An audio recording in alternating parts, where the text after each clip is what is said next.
আসসালামু আলাইকুম। আজকে সমাজবিজ্ঞান ক্লাসে আপনাদের সবাইকে স্বাগত জানাচ্ছি। আজকে যে ক্লাস সেখানে আমরা আলোচনা করব সমাজবিজ্ঞান প্রথম পত্রের 11 নাম্বার চ্যাপ্টার, যেটা সামাজিক পরিবর্তন। সো এই সামাজিক পরিবর্তন চ্যাপ্টারটা এইচএসসি লেভেল এবং এর পরবর্তী যেই পড়াশোনা আছে সেই জায়গাগুলো তো অনেক গুরুত্বপূর্ণ, কারণ এখানে খুব ইম্পর্ট্যান্ট কিছু কনসেপ্ট আমরা আলোচনা করি, যেই কনসেপ্টগুলা সোশ্যাল সায়েন্স বা সোশ্যাল সায়েন্স রিলেটেড যে কোনো সাবজেক্ট যদি আপনি পড়তে চান সেখানে আপনার কোনো না কোনো ক্ষেত্রে কাজে লেগেই যাবে। তো আজকের ক্লাসটাকে আপনাদের সুবিধার্থে আমি দুইটা ভাগে ভাগ করেছি, যেটা আমি প্রথমেই বলে নিচ্ছি। প্রথম অংশে আমরা আজকের যেই লেকচার রয়েছে সেখানে থিওরি বা তত্ত্বগুলো আলোচনা করব। সেখানে গুরুত্ব পাবে মার্কসের থিওরি এবং প্যারেটোর থিওরি। এগুলো থেকে আমরা প্রায় সময় সিকিউ এবং এমসিকিউ আসতে দেখি, ওভারল্যাপ করে। প্রতি বছরই এখান থেকে কোনো না কোনো প্রশ্ন এসে থাকে, সিকিউও আসে, এমসিকিউ আসে। সেকেন্ড পার্টে আমরা প্রগতি, উন্নয়ন, পরিবর্তন এই ধারাগুলো নিয়ে আলোচনা করব, এই কনসেপ্টগুলো নিয়ে আলোচনা করব। সেখান থেকেও প্রতি বছর একটা সিকিউ এবং কিছু পরিমাণ অবজেক্টিভ আমরা দেখতে পাই। অর্থাৎ আজকের লেকচারটা যদি আপনারা করেন, আজকের লেকচারটি ভালো মতো যদি আমরা শেষ করতে পারি, তাহলে এখান থেকে মোটামুটি বেশ বড় মার্কের নাম্বার আমরা এইচএসসির ক্ষেত্রেও পাবো। এবং কনসেপ্টগুলো যদি আমরা জেনে রাখি, ভবিষ্যতে আমাদের সোশ্যাল সায়েন্স রিলেটেড যে কোনো পড়া পড়তে অনেক ইজিয়ার হবে। সরাসরি আলোচনায় যাব। আমরা এখানে তিনটা ধারণা নিয়ে এসেছি সামাজিক পরিবর্তনের। তিনটা সংজ্ঞা এখানে রয়েছে, তো সেগুলোকে আমরা একটু আলোচনা করার চেষ্টা করি। সমাজ তত্ত্ববিদ স্যামুয়েল কোয়েনিগ উনি বলেছেন, সামাজিক পরিবর্তন হলো মানুষের জীবন প্রণালীর ধরনের পরিবর্তন। এটা দুই ধরনের হইতে পারে, একটা হইল অভ্যন্তরীণ, আরেকটা হলো বাহ্যিক। দেখেন, সামাজিক পরিবর্তন নিয়ে যখনই আলোচনা করা হবে, বিভিন্ন তাত্ত্বিক বিভিন্ন ভাবে জিনিসটা ঘুরায় বলছে, বাট সবাই একটা কথা বলছে, সামাজিক পরিবর্তন মানে হচ্ছে মানুষের জীবন ধারণ এবং সামাজিক যেই আপনার কি বলে প্রতিষ্ঠান রয়েছে, অনুষ্ঠান রয়েছে, সেগুলার পরিবর্তন। সো কোয়েনিগের ভাষায় কি, সামাজিক পরিবর্তন হলো মানুষের জীবন প্রণালীর ধরনের পরিবর্তন। এটা অবজেক্টিভের জন্য একটু মনে রাখতে হবে, কারণ এইভাবে অনেক সময় আমাদেরকে সংজ্ঞা তুলে দিয়ে বলে যে এটি কার প্রদত্ত সংজ্ঞা। সেক্ষেত্রে স্যামুয়েল কোয়েনিগ উনি বলছেন এই পরিবর্তন দ্বিবিধ বা দুই ধরনের হইতে পারে। একটা হইল অভ্যন্তরীণ, আর একটা হচ্ছে বাহ্যিক। মানুষের ইন্টারনাল কিছু চেঞ্জ আসে, আবার মানুষের বাইরের যে পোশাক আশাক, হ্যাঁ, মানুষের আমাদের যে বাড়ি ঘর আছে সেগুলোর ধরনের ভিতরেও কিন্তু চেঞ্জ আসতে পারে। এগুলো হচ্ছে বাহ্যিক। মরিস গিন্সবার্গ কি বলেছেন? মরিস গিন্সবার্গ বলেছেন সামাজিক পরিবর্তন হলো সমাজ কাঠামোর পরিবর্তন। দেখেন, আপনারা যদি আগের ক্লাসগুলো করে থাকেন, আমরা কিন্তু আলোচনা করেছি যে ইমিল ডারখাইম কি বলেছেন। ইমিল ডারখাইম বলেছেন সমাজ বিজ্ঞান হইল অনুষ্ঠান প্রতিষ্ঠানের বিজ্ঞান। কারণ সমাজ, মোটা দাগে আপনি সমাজ যখন বুঝাইতে চান, তার মানে হচ্ছে আপনি সমাজের কাঠামোকে বুঝাচ্ছেন, সমাজের সংগঠনকে বুঝাচ্ছেন। তো মরিস গিন্সবার্গ বলতেছে সামাজিক পরিবর্তন হলো সমাজ কাঠামোর পরিবর্তন, অর্থাৎ যে সমস্ত রূপান্তর সমাজ কাঠামোর পরিবর্তন ঘটায় সেগুলোকে তিনি সামাজিক পরিবর্তন বলেছেন। তৃতীয়তে আমরা আলোচনা করি রবার্টসন কি বলেন, সময়ের ব্যবধানে সামাজিক আচরণ, সামাজিক অনুষ্ঠান, প্রতিষ্ঠান এবং সর্বোপরি সমাজ কাঠামোর ধরনের মধ্যে যে পরিবর্তন ঘটে তার নামই সামাজিক পরিবর্তন। অর্থাৎ মানুষের সামাজিক আচরণ চেঞ্জ হয়, মানুষের সামাজিক অনুষ্ঠান প্রতিষ্ঠান এবং সর্বোপরি মানুষের যে সমাজ কাঠামো এগুলো চেঞ্জ হয়ে যায়। অনুষ্ঠান প্রতিষ্ঠান কিভাবে চেঞ্জ হয়? আজ থেকে 30 বছর আগে বাংলাদেশের একটা নর্মাল ট্রেডিশনাল বিয়ের কথা আপনি চিন্তা করেন, দেখবেন যে সেটার ধরন আর এখনকার আমাদের যে বিয়ে সেটা কিন্তু অনেক কমার্শিয়ালাইজ হয়েছে। একটা বিয়েতে যখন আপনি অনুষ্ঠান করবেন, 10 থেকে 15টা স্টেপ থাকে, হলদি থেকে শুরু করে মেহেদি, এই সেই অনেক কিছু, অনেকগুলো। এটা পজিটিভ না নেগেটিভ সেটা আমি বলতেছি না, আমি যেটা বলার চেষ্টা করছি সেটা হলো যে প্রত্যেকটা জিনিস কিন্তু একটু একটু করে চেঞ্জ হয়ে যাচ্ছে। হ্যাঁ, এই যে চেঞ্জের মধ্য দিয়ে সমাজ যায়, এটাকেই বলা হচ্ছে সামাজিক পরিবর্তন। আপনি মানুষের সামাজিক আচরণ 30 বছর আগে আর এখনকার মিলান, দেখবেন যে একটা চেঞ্জ আছে। অনুষ্ঠান মিলান, প্রতিষ্ঠান মিলান এবং সমাজ কাঠামোর দিকে যদি আপনি খেয়াল করেন, দেখবেন যে পরিবর্তন হয়। তো এই যে রবার্টসন উনি বলছেন যে এগুলাই হলো সামাজিক পরিবর্তন। যখন এই পরিবর্তনগুলো আপনি লক্ষ্য করবেন, তখনই আপনাকে বুঝতে হবে যে সামাজিক পরিবর্তন হচ্ছে। আপনারা এখান থেকে যে কোনো একটা বা দুইটা সংজ্ঞা মুখস্থ করে রাখতে পারেন সিকিউ অ্যান্সার করার জন্য। আমরা একটু সামনের দিকে যাই। সামনের দিকে গেলে আমরা যেটা দেখব, কিংসলে ডেভিস। দেখেন, কিংসলে ডেভিসের নাম যারা সমাজ বিজ্ঞান পড়ে তাদের সবারই মোটামুটি মুখস্থ হয়ে যায়, কারণ এতবার উনি আলোচনায় এসেছেন। উনি বলতেছেন সামাজিক পরিবর্তন হচ্ছে সামাজিক সংগঠন তথা সমাজ কাঠামো। তার মানে সামাজিক সংগঠনকেই উনি সমাজ কাঠামো বলতেছেন এবং সমাজের ক্রিয়ার রূপান্তর। তাহলে কিংসলি ডেভিস উনি বলতেছেন যে মানুষের যেই সামাজিক ক্রিয়াগুলো আছে, অ্যাকশনগুলো আছে, এগুলার রূপান্তর, এবং সেকেন্ডলি কি সামাজিক সংগঠন বা সমাজ কাঠামো যেটা, সেটার পরিবর্তনকেই সামাজিক পরিবর্তন বলতেছেন।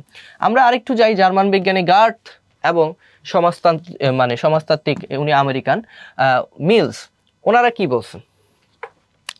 ওনাদের একটা বই আছে ক্যারেক্টার অ্যান্ড সোশ্যাল চেঞ্জ। এই বইতে ওনারা দেখার চেষ্টা করতেছেন সামাজিক পরিবর্তন সম্পর্কে জানতে হইলে আমাদেরকে 6টা প্রশ্নের উত্তর দিতে হবে। তাহলে একটু মনে রাখি যে মিলস এবং গার্থ ওনারা কয়টা প্রশ্নের উত্তরের মাধ্যমে সামাজিক পরিবর্তনকে দেখার চেষ্টা করেছেন? 6টা প্রশ্নের উত্তর দিতে হবে। 1, পরিবর্তনটা কি? তাহলে সামাজিক পরিবর্তন ডিসাইড করার আগে আপনাকে দেখতে হবে যে কোন দিকে, কোন জায়গায় পরিবর্তন হচ্ছে। 2, কিভাবে এটা রূপান্তরিত হয়? এই যে পরিবর্তনটা হইল, কোথা থেকে কোথায় হইলো, আবার কোন প্রক্রিয়ায় হইল? পরিবর্তনের গতিপথ কি?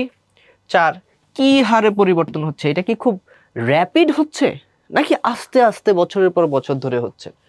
কেন পরিবর্তন ঘটে এবং এই পরিবর্তনটা যে ঘটলো এটা কেন সম্ভব হয়েছে? পরিবর্তন ঘটাটা কেন পসিবল হয়েছে? এবং লাস্টে হচ্ছে প্রধান প্রধান উপাদানগুলো কি?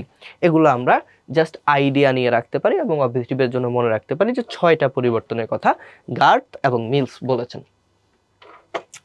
মেইন জিনিসে আমরা আসি, অবজেক্টিভের জন্য খুব গুরুত্বপূর্ণ। পরিবর্তনকে 2 ভাবে আমরা ব্যাখ্যা করতে পারি। ম্যাকাইভার এন্ড পেজ ওনারা বলতেছেন যে অপরিকল্পিত পরিবর্তন হইতে পারে এবং পরিকল্পিত পরিবর্তন হইতে পারে। এই অপরিকল্পিত পরিবর্তনের ভিতরে আমরা 3টা ভাগ আবার দেখব।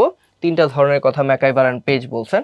একটা হচ্ছে যখন উদ্ভাবন হয়, আমরা ডাইরেক্ট আলোচনা করি যে উদ্ভাবন যখন হয়ে যায়, হঠাৎ করে পৃথিবীতে এমন একটা জিনিস উদ্ভাবন হয়ে গেল যেটা মানুষ আশা করে নাই, প্রত্যাশা করে নাই, কিন্তু সেটা সমাজে একটা বড় প্রভাব ফেলছে। যেমন সহজ কথা, এখানে টেলিফোন, কার, এরোপ্লেন, রেডিও এইসবের কথা বলছে। আমি একটা জিনিসের কথা বলি, সেটা হলো আগুন। আগুন আবিষ্কার হওয়ার আগে পৃথিবী যেমন ছিল, আগুন আবিষ্কার হওয়ার পরে পৃথিবী টোটালি চেঞ্জ হয়ে গেছে, একদম টোটাল চেঞ্জ হয়ে গেছে। কারণ আগুন আবিষ্কার হওয়ার পরে মানুষ মাংস ঝলসায় খাওয়া শিখছে এবং এটার ফলে বিবর্তনবাদীরা বলে থাকেন যে মানুষের ব্রেনের সাইজ বৃদ্ধি পাইছে। এখনও দেখবেন যে যারা মাংস খায়, যেই কমিউনিটি, পাঠান, বালুচ, তারা পাকিস্তানের ওদিকে যদি যান, যাদের স্টেপল খাবার হচ্ছে মাংস, তা দেখবেন যে অনেক সুঠাম, অনেক ইয়ে হয়। তো যাই হোক, আমি যেটা বুঝাইতে চাচ্ছি সেটা হচ্ছে আগুন মানুষ অ্যাক্সিডেন্টালি আবিষ্কার করে ফেলছে। আগুন এর আগে মানুষ যখন জ্বালাইতে পারতো না বা সে জানতো না এটা কোন প্রসেসে করতে হয়, তখন তার জীবন যেমন ছিল, আগুন জ্বালানো শেখার পরে তার জীবনটা কিন্তু ডিফারেন্ট হয়ে গেছে। সো এই পরিবর্তনটাকে ওনারা বলতেছে অপরিকল্পিত পরিবর্তনের একটা প্রধান ধরন, সেটা হল উদ্ভাবন। ম্যাকাইভার এন্ড পেজ বলতেছে। সেকেন্ডলি ওনারা কি বলছে যে পরের দ্বিতীয় ধরনের যে পরিবর্তন, এটা ভৌগোলিকভাবে উপস্থাপিত হতে পারে, অর্থনৈতিকভাবেও হইতে পারে, নগরের উদ্ভব এবং পতন, আন্তর্জাতিক বাণিজ্যের প্রসার, এগুলার কারণেও এই অপরিকল্পিত পরিবর্তনটা হয়ে যেতে পারে। ধরেন একটা নগর উদ্ভাবন হয়ে গেল, সিন্ধু, পরিকল্পিত নগরী দেখা গেল পৃথিবীতে প্রথম ওইখানে, ঠিক আছে? ফলে ওই জায়গায় কিন্তু একটা ব্যবসা বাণিজ্য, এই জিনিসগুলো লক্ষ্য করা গেছে।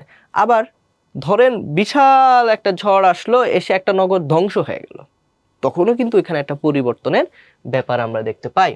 তৃতীয় ধরনের পরিবর্তন দ্বিতীয় প্রকারের অনেকটা অনুরূপ, মানব সমাজের প্রকৃতির মতো অনেক প্রত্যয়, চক্রাকার ধারায়, চিন্তাধারায় এই ধরনের পরিবর্তনের উদাহরণ। তার মানে কি, মানব সমাজে অনেক কিছু ওই যে হঠাৎ উত্থান পতন, চিন্তা ভাবনা, কিছুদিন রাইটিস্ট, কিছুদিন লেফটিস্ট, এই ধরনের পরিবর্তনের কারণেও দেখা যায় যে একটা পরিবর্তন তৈরি হয়। তাইলে ম্যাকাইভার এন্ড পেজ 3 ধরনের কথা বলছে, আমরা এগুলো একটু জেনে রাখবো। সামাজিক পরিবর্তনের বৈশিষ্ট্যগুলো কি? আচ্ছা, আমরা তো অপরিকল্পিত দেখছি, এবার পরিকল্পিতগুলো বলে। অনেক পরিবর্তন আমরা পরিকল্পিতভাবে ঘটাইতে চাই। এর মধ্যে ওই যে উন্নয়নের ধারণা, প্রগতির ধারণা, এগুলো আসবে। এগুলো আমরা এই ক্লাসের শেষের পার্টে আলোচনা করব। এখন আসি সামাজিক পরিবর্তন হলো একটা সামগ্রিক বিষয়, হোলিস্টিক ব্যাপার। হ্যাঁ, আপনার যখন সমাজের পরিবর্তন হবে তখন এরকম না যে সমাজের একটা জিনিস জাস্ট পরিবর্তন হচ্ছে বাকিগুলো হচ্ছে না। সমাজ পরিবর্তন হইলে একসাথে সব কিছু পরিবর্তিত হবে। এটা একটা হোলিস্টিক বিষয়। সকল সমাজে ও সবসময় পরিবর্তনের মাত্রা ও গতি ভিন্ন হয়ে থাকে। অফকোর্স অনেক সমাজের পরিবর্তন র্যাপিড হইতে পারে, অনেক সমাজে আস্তে আস্তে পরিবর্তন হইতে পারে।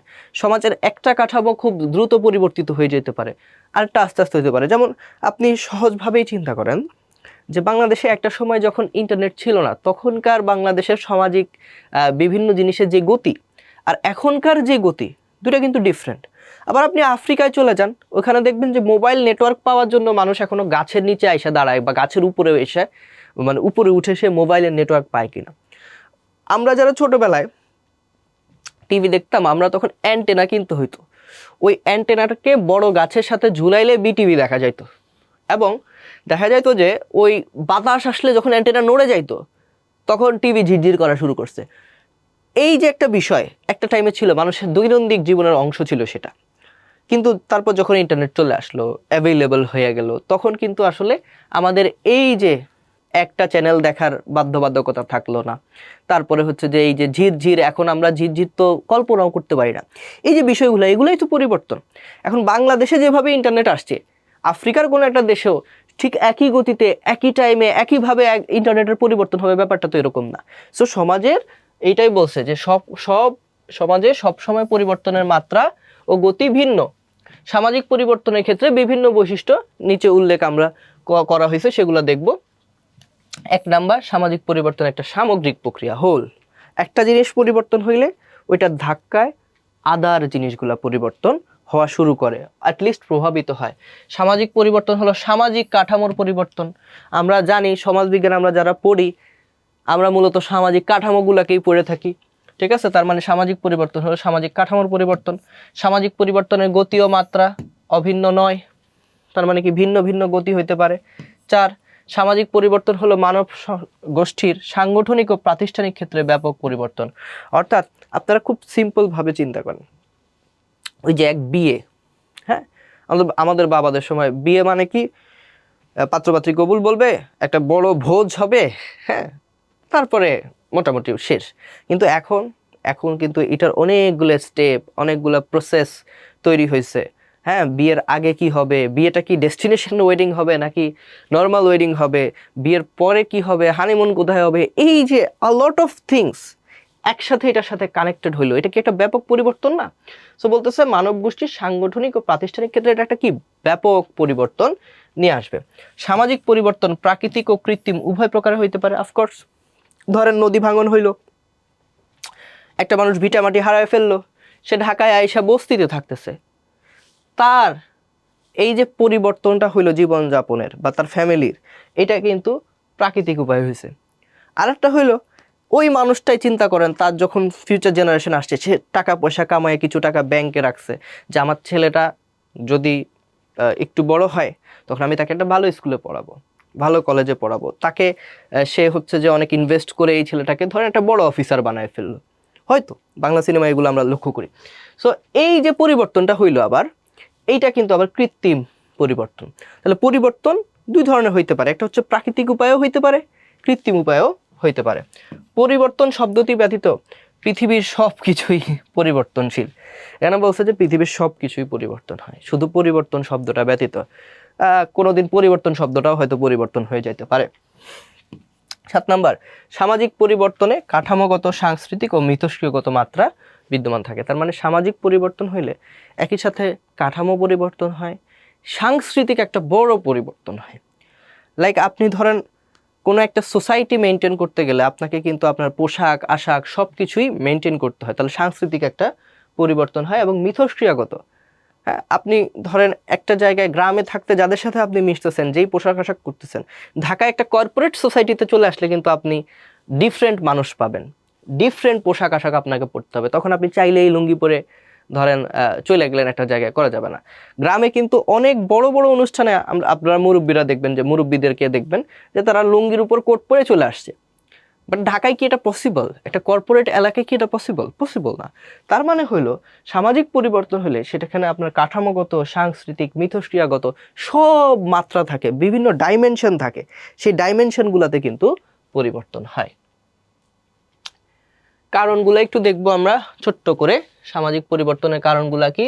লেখেন রবার্ট বার্স্টেড তার social order and introduction to sociology এই গ্রন্থে 60টা কারণ, এই যে একটু করেন, রবার্ট বার্স্টেড কয়টা কারণ বলছে?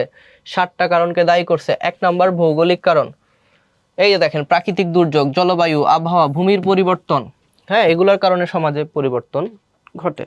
কৃষিজীবী সমাজ, আপনি সবচেয়ে ভালো উদাহরণ আমি আপনাদেরকে, বাংলাদেশের জেলে সমাজের জীবনে কিন্তু বড় ধরনের পরিবর্তন আসছে। প্রথমত বুড়িগঙ্গার এলাকায় যারা জেলে সমাজ ছিল, যারা বুড়িগঙ্গা থেকে মাছ ধরতো, আমাদের এখানে দেখা গেল একটা প্রাকৃতিক কারণে আমি আপনাদেরকে বলি যে এখানে সাকার ফিশ অনেক বেশি বেড়ে গেছে। ফলে কি হয়েছে, বুড়িগঙ্গার যারা মাছ ধরে জীবনযাপন করতো তাদেরকে অল্টারনেটিভ একটা জীবন যাপনের দিকে যাইতে হচ্ছে। এরকম করে আপনার আবহাওয়া, ভূমির পরিবর্তন, দুর্যোগ, এগুলার কারণে মানুষের সমাজের কিন্তু বিভিন্ন ধরনের পরিবর্তন হয়। মানুষের কার্যক্রম চেঞ্জ হয়ে যায়, মানুষের জীবনধারা চেঞ্জ হয়ে যাইতে পারে। সো এইটা হইল ভৌগোলিক একটা কারণ। সো ভৌগোলিক কারণে জলবায়ু, আবহাওয়া, আপনি দেখবেন যে যে অঞ্চল বৃষ্টি বেশি হয় সেই অঞ্চলের মানুষের জীবনধারার মধ্যে ওইটার একটা ছাপ আছে। হ্যাঁ, ইবনে বতুতার নাম যদি আপনারা শুনে থাকেন, ইবনে বতুতা বাংলায় আসছে। বাংলায় আসার পরে আমি ওনার নামটা লিখি, ইবনে বতুতা। উনি আসছে মরক্কো থেকে। হ্যাঁ, বাংলায় এসে উনি দেখছে বাংলাদেশ এত সুন্দর, এখানে সব কিছু পাওয়া যায় এবং এমন কিছু নাই যেটা নাম বাংলায় আপনি উচ্চারণ করছেন কিন্তু সেটা অ্যাভেলেবল নাই জায়গায়, সব কিছু এখানে পাওয়া যায়। তারপরেও উনি বাংলাটাকে বলছে দোজকপুর নিয়ামত, মানে হইল ধনে সম্পদে পরিপূর্ণ দোজক, ধনে সম্পদে পরিপূর্ণ দোজক। এটাকে কেন উনি বললেন এই কারণে, কারণ উনি তো আসছে মরক্কো থেকে, উনি আসছেন বাংলায়। মরক্কোতে জীবনে উনি হয়তো শুক্র জীবনে 3টা দিনে হয়তো উনি দেখছেন, এটাকে কি বলে আপনার বৃষ্টি দেখছেন, কিন্তু বাংলাদেশে আইসা দেখে যে প্রতি শুক্রবারই বৃষ্টি হচ্ছে। ঠিক আছে, সপ্তাহে 3 দিন 4 দিন করে বৃষ্টি হচ্ছে। ওনাকে ধরে গেল সর্দি, ওনার শরীর খারাপ হয়ে গেল, জ্বর হইলো। তখন উনি বলল যে এই অঞ্চলটা ভালো, এখানে সব কিছু পাওয়া যায়, এখানে সব আমাকে স্যুট করে, কিন্তু ওয়েদার আমাকে স্যুট করতেছে না। এই কারণে উনি এটাকে বলছে ধনে সম্পদে পরিপূর্ণ দোজক। এটা আমি কেন বললাম, এই উদাহরণটা কেন দিলাম, কারণ মরুভূমির মানুষের জীবনযাপনের মধ্যে, মরুভূমির মানুষের খাদ্যাভ্যাসের মধ্যে, তাদের চলাফেরার মধ্যে মরুভূমির একটা ছাপ আছে। তারা বেদুইনের মতো জীবনযাপন করে, বেদুইন জনগোষ্ঠী। যারা হচ্ছে আপনার নদীর দেশে, ভাটির দেশে থাকে, আমাদের এইখানের মধ্যে আমাদের একটা ছাপ আছে, আমরা মাছে ভাতে বাঙালি, কারণ এই জায়গায় অনেক নদী, মাছ পাওয়া যায়। দ্যাট ইজ হোয়াই আমরা মাছে ভাতে বাঙালি, আমাদের খাদ্যাভ্যাসে সেটার একটা ছাপ আমরা দেখতে পাই। তার মানে ভৌগোলিক কারণে সমাজ টু সমাজ আপনার পরিবর্তন কি হয় লক্ষ্য করা যায়। ভৌগোলিক জিনিসটা খুব ইম্পর্টেন্ট। সেকেন্ডলি জৈবিক কারণ, মানুষের বর্ণ, গোত্র, উত্তরাধিকার বা বংশের প্রভাবকেও সমাজ ও সভ্যতার পরিবর্তনের কারণ বলে বিবেচনা করা হয়। এরপরে আমরা দেখি জনসংখ্যাগত কারণ। জনসংখ্যাগত কারণে কি হয়, পারিবারিক জীবন, দলীয় জীবন, সমাজ জীবন, জাতীয় জীবন, এগুলা পরিবর্তিত হইতে পারে। একদম সুন্দর একটা উদাহরণ দেয়, 1980-র দশকে বাংলাদেশে নদী ভাঙন হয়। নদী ভাঙনে যারা বাস্তুচ্যুত হয় তাদের অনেককেই পাহাড়ে রিলোকেট করা হয়। হ্যাঁ, রিলোকেট করা হয়। ফলে ওনাদের জীবনে পাহাড়ের একটা প্রভাব, পাহাড়িদের জীবনে ওনাদের একটা প্রভাব কিন্তু লক্ষ্য করা যায়। এখানে একটা পরিবর্তন হয়েছে, মিথস্ক্রিয়া হইতে পারে। তারপরে হচ্ছে রাজনৈতিক ও সামরিক কারণ। সমাজ তথা দলীয় মনোভাবকে বাস্তবায়নের ক্ষেত্রে রাজনৈতিক ও সামরিক কারণের পরিবর্তনে বিশেষ গুরুত্ব রয়েছে। সবচেয়ে সহজ উদাহরণ মায়ানমারের দিকে তাকান। মায়ানমারের দিকে তাকান, একটা সামরিক রাষ্ট্র।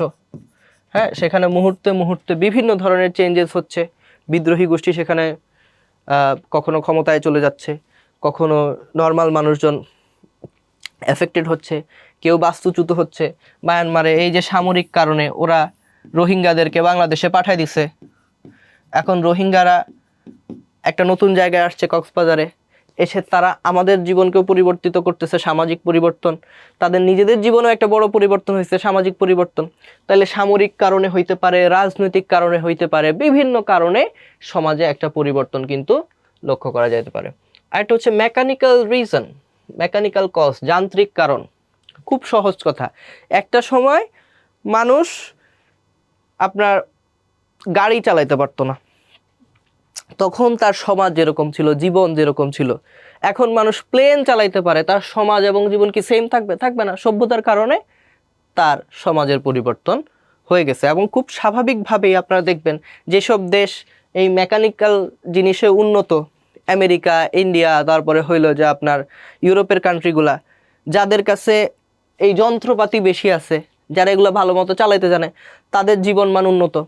আমরা চালাইতে পারি না, ফলে আমাদের জীবনমান অনেকটা কম উন্নত। তার মানে কি, এই যে বহুবিধ পরিবর্তন, দ্রুত পরিবর্তন সাধনে শিল্পায়ন এবং শহরায়নের বিকাশ একটি গুরুত্বপূর্ণ দিক। যান্ত্রিক কারণে হইতে পারে, অর্থনৈতিক কারণে, টাকা পয়সা যেখানে ঠিকঠাক থাকবে, উৎপাদন, বন্টন, বিভিন্ন শ্রেণী, দল, প্রথা, প্রতিষ্ঠান ও মানবীয় সম্পর্কের মধ্যেও একটা সামাজিক পরিবর্তন কিন্তু লক্ষ্য করা যায়। সো এইটা একটা গুরুত্বপূর্ণ জিনিস। মহৎ ব্যক্তিদের ভূমিকা সামাজিক পরিবর্তনে। মহৎ ব্যক্তি, ইসলামের পার্সপেক্টিভ থেকে চিন্তা করলে আমরা নবী রাসূলদের কথা বলতে পারি। খুব সহজ উদাহরণ দিয়ে আমরা দেখাই, যে ধরেন মুহাম্মদ সাল্লাল্লাহু আলাইহি ওয়াসাল্লাম একদম মহৎ ব্যক্তি, ঠিক আছে? উনি যখন আরবে ছিলেন না, তখন আরব নারীদের অবস্থা কি? আরব নারীদের অবস্থা হইল, বা আরবের পুরা সিস্টেমটার অবস্থা কি? আইয়ামে জাহিলিয়া তখন চলতেছে, তাই না? তখন আইয়ামে জাহিলিয়া চলতেছে।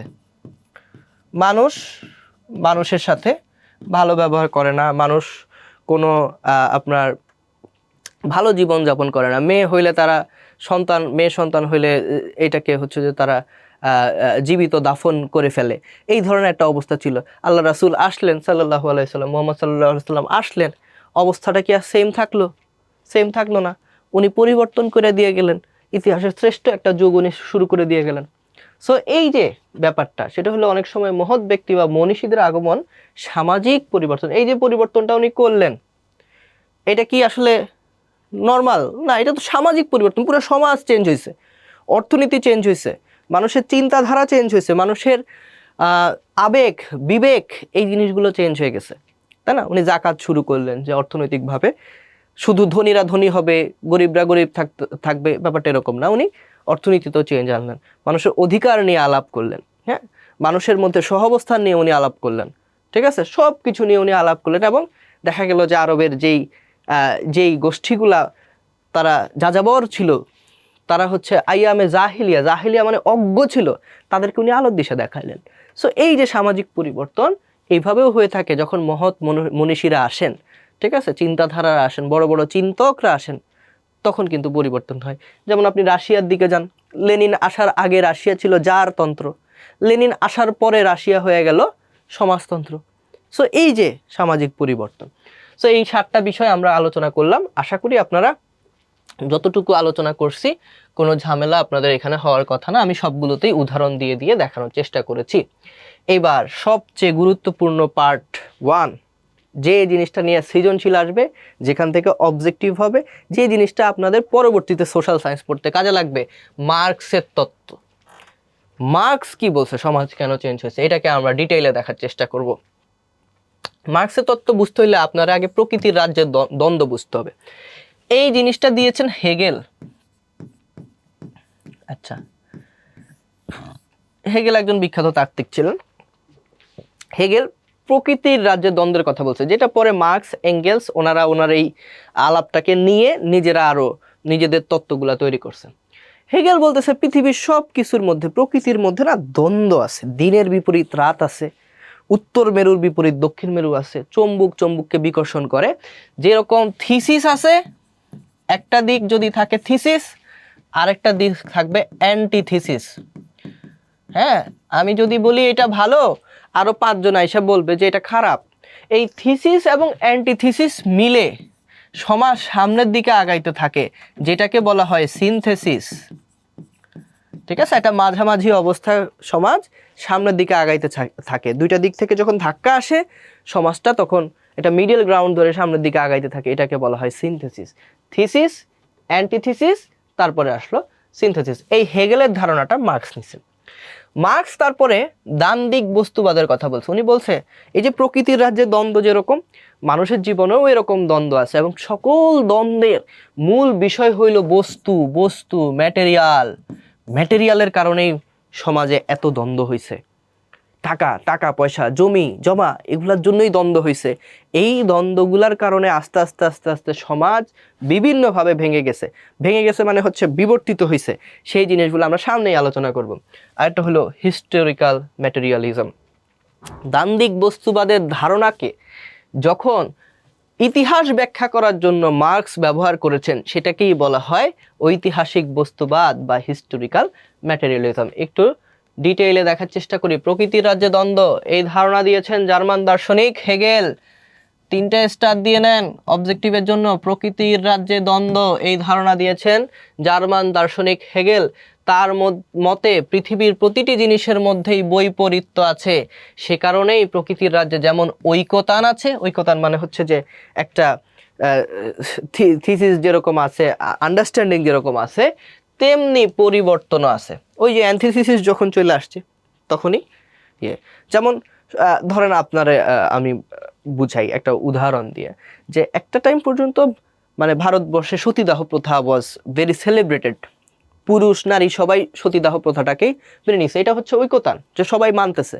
কিন্তু একটা টাইমে রামমোহন রায় আসলেন, উনি আইসা বললেন যে নো, এটা তো আসলে হইতে পারে না, ব্যাপারটা তো একটু কেমন যেন একটু একটু কীরকম যেন ভেরি ভেরি রুট, তাই না? সো উনি তখন ওই যে পরিবর্তন, বৈপরীত্য নিয়ে আসার চেষ্টা করলেন। প্রথম দিকে পারেন নাই, থিসিসের এগেইনস্ট অ্যান্টিথিসিস দাঁড়াইতে পারে নাই।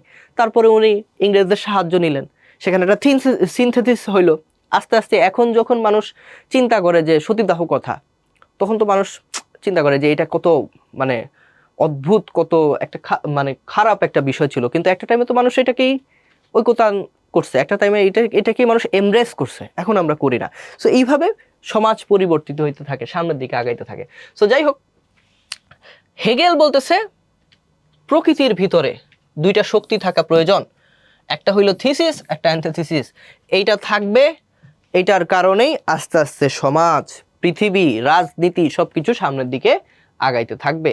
আচ্ছা, তো এই যে মার্ক্সবাদীরা এইটা দিয়া অর্থনীতি এবং রাজনীতিকে ব্যাখ্যা করার চেষ্টা করে। হেগেল এটাকে ব্যাখ্যা করছিল প্রকৃতিকে বোঝানোর জন্য, মার্ক্সবাদীরা এটা দিয়া অর্থনীতি এবং রাজনীতিকে ব্যাখ্যা করে। এবার আসি দ্বান্দ্বিক বস্তুবাদ। বস্তুত দ্বন্দ্বমূলক বস্তুবাদ মার্ক্সবাদের ভিত্তি। অবজেক্টিভের জন্য দাগ দিয়ে রাখেন। মার্ক্সবাদের ভিত্তি কি? দ্বান্দ্বিক বস্তুবাদ বা দ্বন্দ্বমূলক বস্তুবাদ। বস্তু জগতের বহির্ভূত দর্শনকে মার্ক্সবাদ অস্বীকার করেন, এবং মার্ক্সবাদীরা মনে করেন পৃথিবীর সব কিছু হইল বস্তুগত, এর বাইরে কোনো ফিলোসফিতে ওনারা সাবস্ক্রাইব করতে চান না। ওনারা মনে করেন যে যত চেঞ্জ আসে, যত শোষণ আছে, শাসন আছে, যত কিছু আছে, সব কিছু ওই যে টাকা, ওই যে বস্তু, বস্তুকে ঘিরেই সব কিছু হয়। তারা বলতে চাচ্ছেন বস্তুবাদের মূল কথা কি? বস্তুই একমাত্র সত্তা, আর গতি হলো তার স্বাভাবিক ধর্ম। তাইলে বস্তু একমাত্র সত্তা, আর গতি হইল তার স্বাভাবিক ধর্ম। বস্তুর অস্তিত্ব মনের উপর নির্ভরশীল নয়, বরং মনের অস্তিত্ব বস্তুর উপর নির্ভরশীল। মানে মার্ক্সবাদ আপনারা যেখানেই দেখবেন, আমি যতগুলা আলোচনা করছি সব জায়গায় আমি একটা কথাই বলছি, মার্ক্স সব জায়গায় বলছে যে সম্পদ, সম্পদ, বস্তু, বস্তু, এগুলার কারণেই ঝামেলাগুলা হচ্ছে। হ্যাঁ, তো উনি বলতেছে মানুষের মনের উপর বস্তু ডিপেন্ড করে না, বস্তুর উপর মন ডিপেন্ড করে। সেটা কি? এই যে এখন সবচেয়ে বড় উদাহরণ, আমার ভাই শেলফ ভরা পারফিউম আছে, অনেকগুলো আছে, যতটুকু চললে হয়, এনাফ হয়। কিন্তু প্রত্যেক মুহূর্তে আমি যখন বিভিন্ন জায়গায় যাই, সোশ্যাল মিডিয়ায় ঢুকি, আমার সামনে হচ্ছে যে অ্যাডভার্টাইজমেন্ট আসে, আমার মনে হয় আরেকটু নেই, আরেকটু নেই, আরেকটু নেই। এই যে বস্তু আমার মনকে কন্ট্রোল করতেছে, বস্তু আমার অ্যাকশনকে কন্ট্রোল করতেছে, বস্তু আমাকে একটা ডিফারেন্ট অ্যাঙ্গেলে চিন্তা করাতেছে। এটাই মার্ক্সের কথা। মার্ক্সের কথা হলো যে মানুষ যা কিছু করে, সমাজে যা কিছু ঘটে, সব কিছুর ইন্টারনাল রিজন হলো এই বস্তু, ইন্টারনাল রিজন হলো সম্পদ, ব্যক্তিগত মালিকানা, এই জিনিসগুলা। সো মনের অস্তিত্ব বস্তুর উপর নির্ভরশীল। বস্তু জগতের বাইরে অন্য কিছু সম্পর্কে চিন্তা করার কিছু নাই। বস্তুই আরম্ভ, বস্তুই শেষ। দেখেন মার্কসের কথা অ্যাবসোলুট, বস্তুই হইল অ্যাবসোলুট। ম্যাটেরিয়ালের জন্যই মানুষের এত দ্বন্দ্ব, সংঘাত, এত কিছু মানুষ কেন করে? ম্যাটেরিয়ালের জন্য। মূলত এই কারণেই মার্কসকে একজন বস্তুবাদী দার্শনিক হিসেবে অভিহিত করা হয়। তাহলে মার্কসকে কি বলা হয়? বস্তুবাদী দার্শনিক বলা হয়। ওকে, ওনার মেইন আলাপ হচ্ছে ম্যাটেরিয়ালিজম, ডায়ালেকটিক্যাল ম্যাটেরিয়ালিজম বা দ্বান্দ্বিক বস্তুবাদ হচ্ছে মার্কসবাদের ভিত্তি। ঐতিহাসিক, এটা আমি অলরেডি বলে ফেলছি যে দ্বান্দ্বিক বস্তুবাদের ধারণা দিয়া যখন আপনি মানব ইতিহাসকে ব্যাখ্যা করবেন তখনই এটা হচ্ছে ঐতিহাসিক বস্তুবাদ হয়ে যাবে। ঠিক আছে, অনেকের মতে মার্কস সমাজ বিবর্তনের যে সাধারণ নিয়মসমূহ বিবৃত করেছেন তাকেই ঐতিহাসিক বস্তুবাদ বলে। আমরা এখন মার্কস কোন কোন সমাজের কথা বলছে সেগুলো একটু দেখার চেষ্টা করব এবং তখনই আমরা বুঝবো যে কিভাবে এটা কাজ করে। মার্কস বলতেছে সমাজ 5টা স্টেজে বিবর্তিত হয়। অবজেক্টিভের জন্য ভেরি ইম্পর্টেন্ট। সমাজ মার্কসের মতে 5টা স্টেজে বিবর্তিত হয়। এর প্রথম হইল আদিম সাম্যবাদ। মার্কস কি বলতেছে? আদিম যুগে বস্তু ছিল অল্প, মানুষ ছিল একটু সিম্প্যাথেটিক, এমপ্যাথেটিক। বস্তু অল্প ছিল, এগুলো নিয়ে কোনো মারামারি ছিল না, এবং বস্তু এমন ছিল যেটাকে আসলে ধারণ করা যেত না। লাইক সারাদিন কষ্ট করে আপনি 10টা আপেল 5টা কমলা নিয়ে আসছেন, ঠিক আছে? এখন এইটা মানুষ নিয়ে আসার পরে কি করতো? তার পুরা একটা আদিম সাম্যবাদ ছিল, মানে তার হচ্ছে একটা গোষ্ঠী ছিল, গোষ্ঠীর সাথে ভাগ করে তার এটা খায়া ফেলতো। কারণ কি? কারণ হলে এটা যদি 2 দিন রাখা যায় পরের দিন তো পচে যাবে, এটা রাখার তো কোনো মানে নাই। ফলে মানুষ বস্তু বা ম্যাটেরিয়াল নিয়ে মারামারি করতো না, সবাই নিজেদের মধ্যে ভাগ করে নিত, এবং কোনো কিছু যদি থাকতো কারো, সেটা তার নিজের না, তার গোষ্ঠীর বা তার কমিউনিটির হিসেবে সেটাকে তারা ট্রিট করতো। তারা মনে করতো ব্যক্তিগত মালিকানা নাই। দেখেন এই যে বস্তুবাদ দিয়ে সে ব্যাখ্যা করতেছে, দেখেন আদিম সমাজে কোনো শ্রেণী না থাকার কারণে এই সমাজকে আদিম সাম্যবাদী সমাজ বলা হচ্ছে। সাম্যবাদের কথা এখানে মার্কস বলতেছে, ঠিক আছে? আজ অবধি পৃথিবীতে যত সমাজের উদ্ভব হয়েছে তার মধ্যে এটিই সবচেয়ে প্রাচীন এবং দীর্ঘদিন স্থায়ী ছিল। মার্কস বলতেছে যে যতদিন বস্তুর ধারণা ছিল না, মানুষ সাম্যবাদী ছিল। ওই যে একটা খরগোশ মেরে আনলে সবাই মিলে রান্না করে খেয়ে ফেলছে, কারণ ওইটার মাংস জমাইলে তো সমস্যা, ওটা পচে যাবে। ঠিক একইভাবে তার যেহেতু বস্তুবাদী চিন্তা ছিল না, সে কালেকটিভলি চিন্তা করতো, সাম্যবাদী চিন্তা করতো, সবাই ভাগ করে খাওয়ার চিন্তা তাদের ছিল, এবং এটা দীর্ঘদিন স্থায়ী ছিল। তারপর পৃথিবীতে কি আসলো? ব্যক্তিগত মালিকানা আসলো। ব্যক্তিগত মালিকানা যখন আসলো তখন পৃথিবীতে 2টা শ্রেণী সৃষ্টি হইল। একটা শ্রেণী হলো যারা এই মালিকানা সম্পদটাকে নিজের উপর রাখতে চাইতো, এবং সম্পদটাকে নিজের উপর রাখার জন্য সে আরেকটা শ্রেণীকে তার অধীনস্থ করে ফেললো, যেটাকে তারা দাস বলতেছে। তাহলে মার্কসের ধারণা অনুযায়ী পৃথিবীতে প্রথম আদিম সাম্যবাদী সমাজ ছিল, সেখান থেকে এইটা বিবর্তিত হইয়া দাস সমাজে আসছে। 2 নম্বর ধারায় হলো দাস সমাজ। এটা হলো শ্রেণী বিভক্ত সমাজের প্রথম রূপ। এইটাকে সুন্দর করে বক্স করে দিলাম অবজেক্টিভের জন্য, মনে রাখবেন।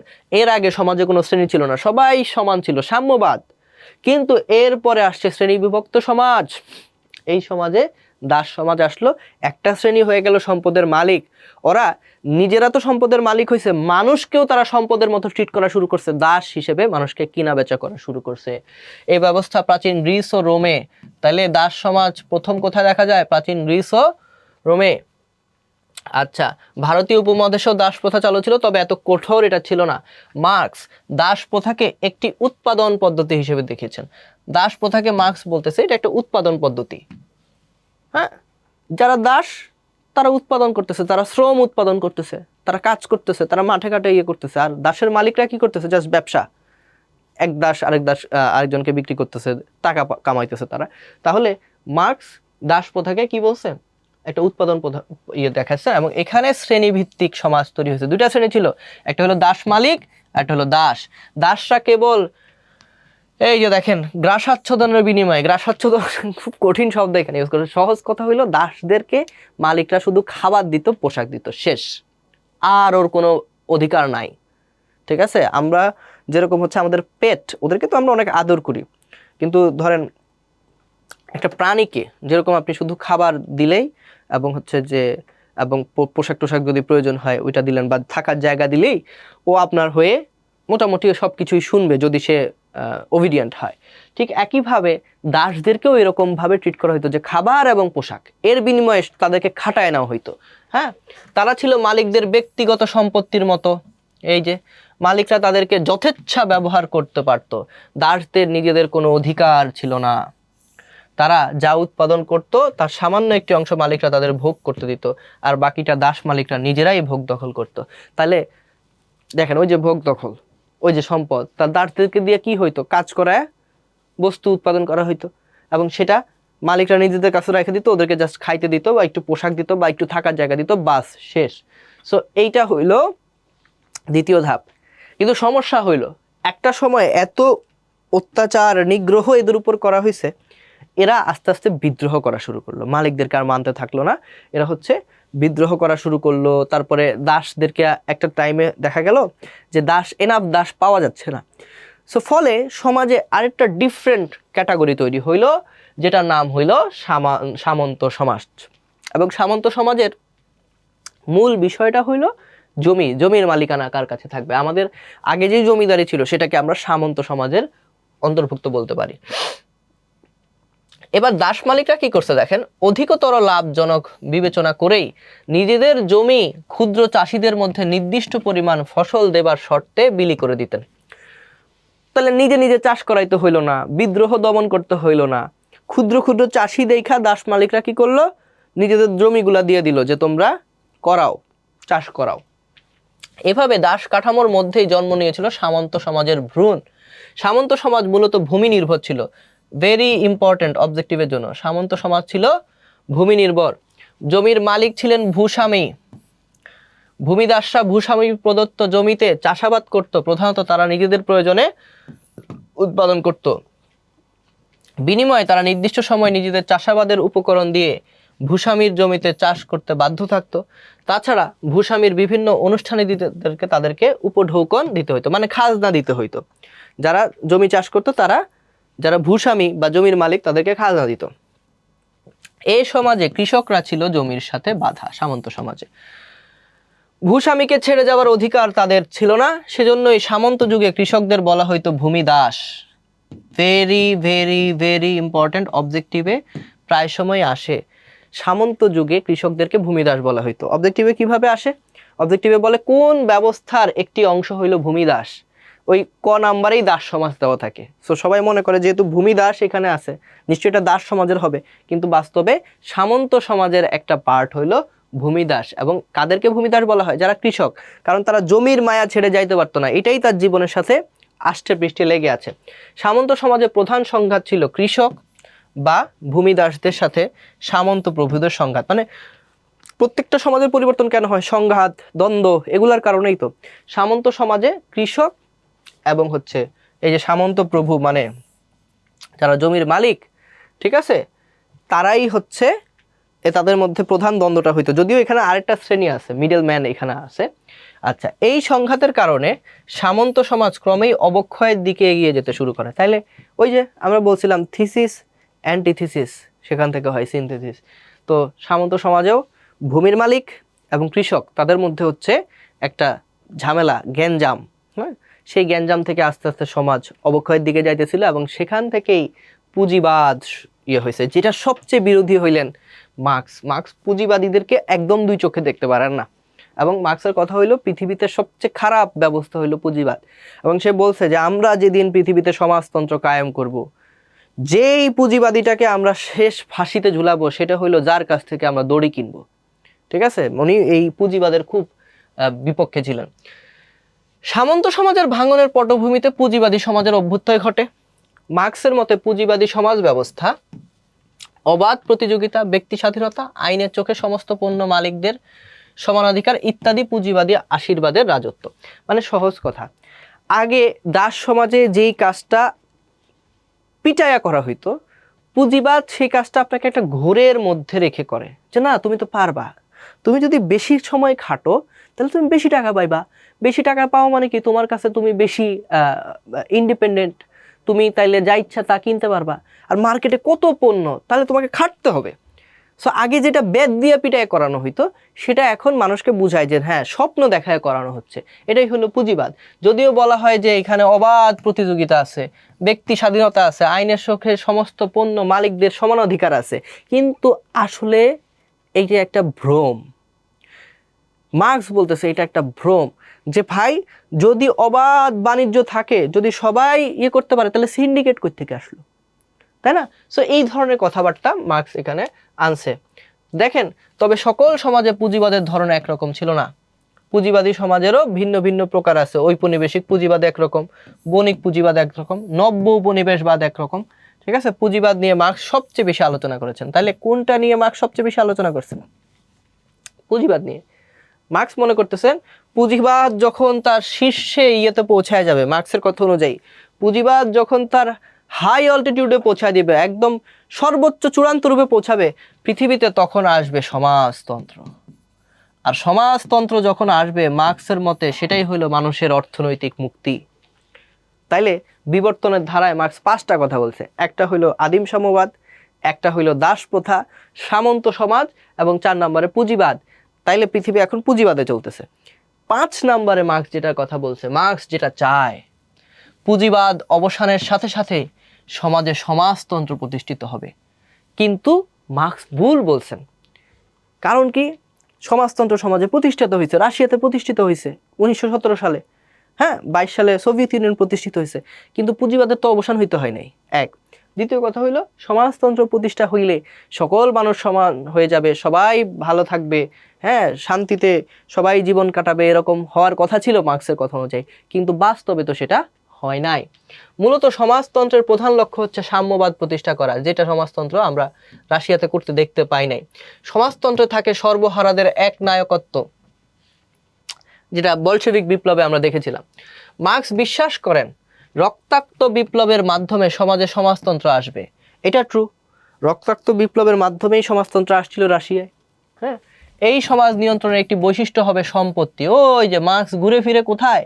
সম্পত্তিতে। তিনি আরো বলেন সমাজতান্ত্রিক সমাজে ব্যক্তিগত সম্পত্তিতে আঘাত হানা হবে। মার্কসের কথা হইল ব্যক্তি মালিকানায় কোনো সম্পদ থাকবে না, সম্পদ থাকবে রাষ্ট্রের। রাষ্ট্র সেখান থেকে উৎপাদন করবে, মানে উৎপাদনের পরে যা আসে রাষ্ট্র সবার মধ্যে সেটা ডিভাইডেড করে দিবে ইকুয়ালি, সবাই সমান থাকবে। হ্যাঁ, কোনো কাজ ছোট থাকবে না, কোনো কাজ বড় থাকবে না। এটা হলো মার্কসের কথা। সর্বহারা শ্রেণীর হাতে ক্ষমতা প্রদান করতে হবে, এবং সর্বহারা শ্রেণী হবে একচেটিয়া ক্ষমতার অধিকারী। এখানে সর্বহারা যাদেরকে বলা হচ্ছে, তারা হইল সহজ কথায় শ্রমিক শ্রেণী, যারা ব্যক্তি মালিকানার অংশ না। শ্রমিক শ্রেণী যারা উৎপাদন করে কিন্তু খাইতে পারে না, তাই না? তাদের মধ্যে সম্পত্তির কোনো ধারণা থাকবে না। এই যে দেখেন, সম্পত্তির কোনো ধারণা থাকবে না। সম্পদ থাকবে দেশের, সম্পদ হবে রাষ্ট্রের, রাষ্ট্রীয় মালিকানায় সবকিছু থাকবে। ফলে সমাজে সাম্যবাদ প্রতিষ্ঠিত হবে। সব বিশ্বে সাম্যবাদ প্রথা চালু হলে সবাই সমান হয়ে যাবে, সব অটোমেটিক্যালি হয়ে যাবে। মার্কস এটা ধারণা করছে, কিন্তু মার্কসও সাম্যবাদ দেখে, মানে সমাজতন্ত্র দেখে যাইতে পারে না। দেখে যাইতে যদি পারতো, তাহলে সে বুঝতো যে আসলে যত সহজভাবে সে বলতেছে যে না সমাজতন্ত্র হইলে সব ঠিক হয়ে যাবে, বাস্তবে আসলে জিনিসটা ওইভাবে কাজ করে না, জিনিসটা অনেক কমপ্লেক্স। হ্যাঁ, এবং উনি কি বললেন, প্রতিটি সমাজের পরিবর্তন হবে এবং তা শান্তিপূর্ণ থাকবে। এ সমাজে আর কোনো বিপ্লবের প্রয়োজন হবে না। কিন্তু আমরা দেখছি যে যেই সমাজে সমাজতন্ত্র প্রতিষ্ঠিত হয়েছে, সেই সমাজেও আসলে বিপ্লবের প্রয়োজন হয়েছে। সো যাই হোক, মার্কস ওই 1840-এর পরে এই কথাবার্তা বলছে, আজ থেকে 150-200 বছর আগে।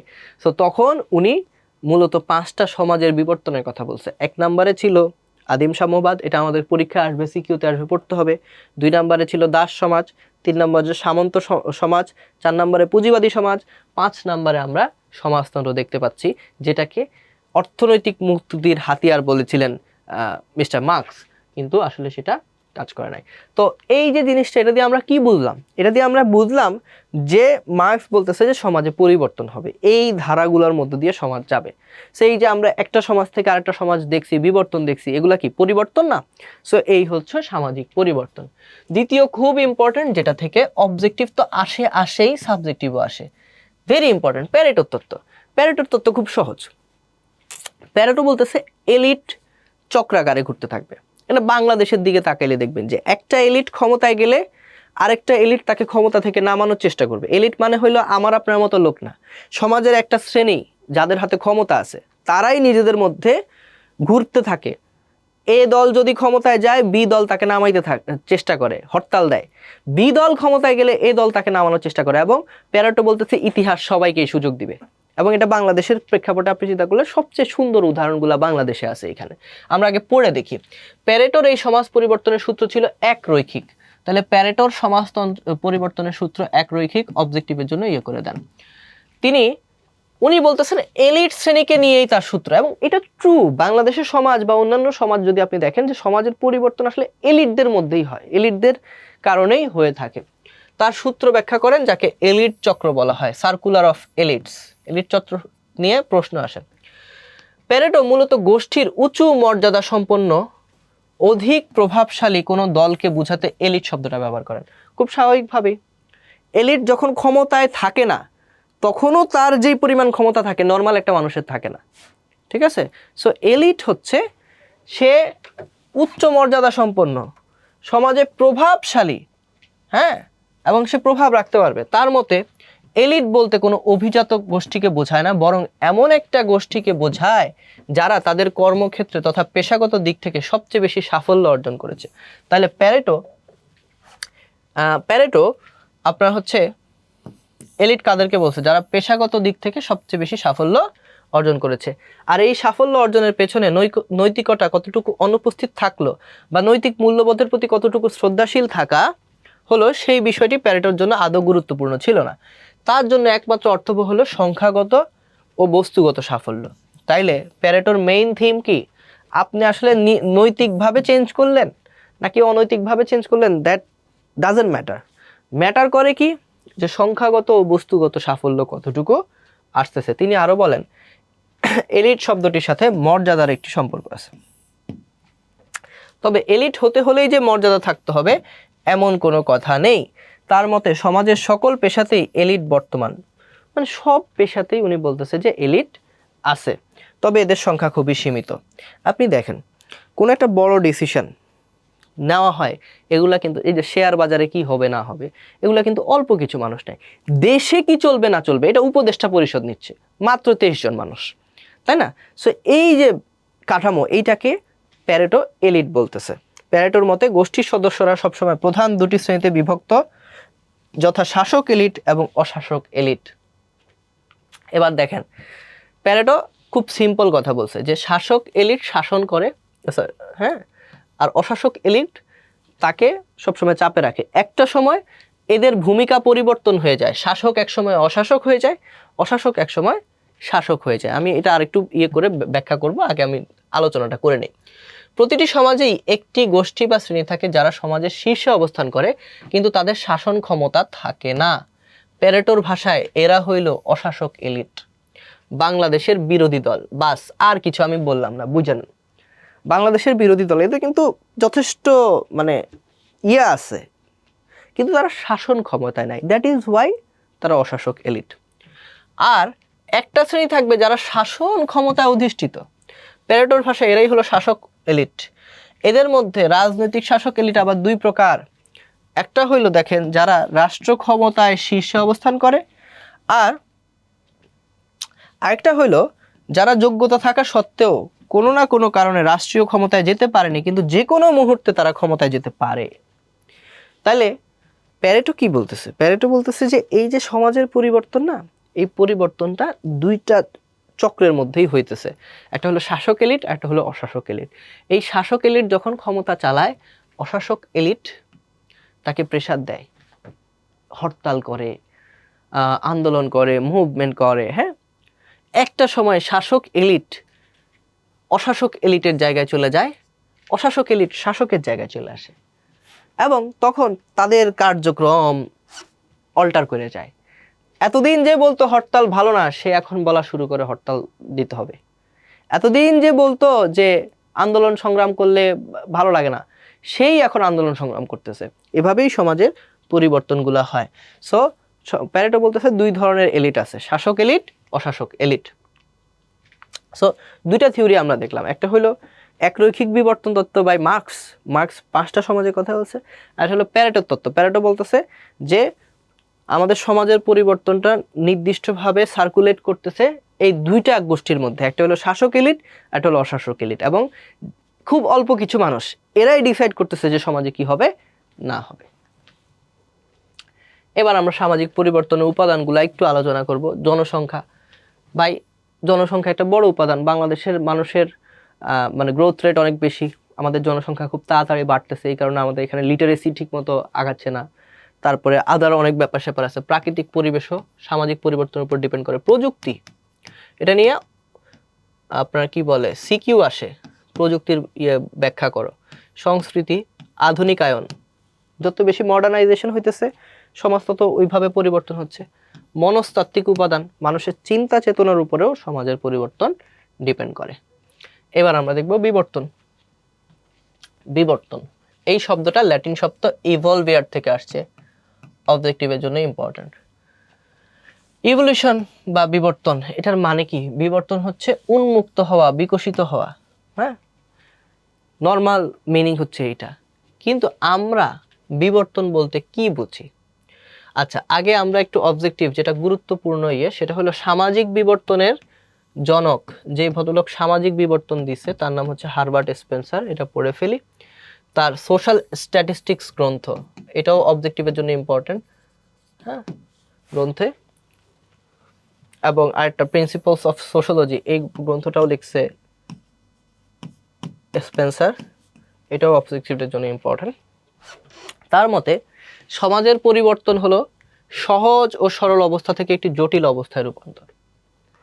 সমাজ সহজ অবস্থা ছিল, ওই যে আদিম সাম্যবাদে সবাই মিলা ফলটল নিয়ে আসতো, সবাই খাইতো, ঘুমাইতো, শেষ।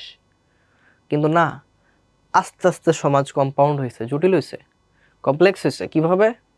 এখন না আপনি 9টা 5টা চাকরি করতে হবে, চাকরিও যেই চাকরি আপনি করবেন সেটা আপনার মন মতো হইলেও হবে না, সমাজের মন মতো হইতে হবে।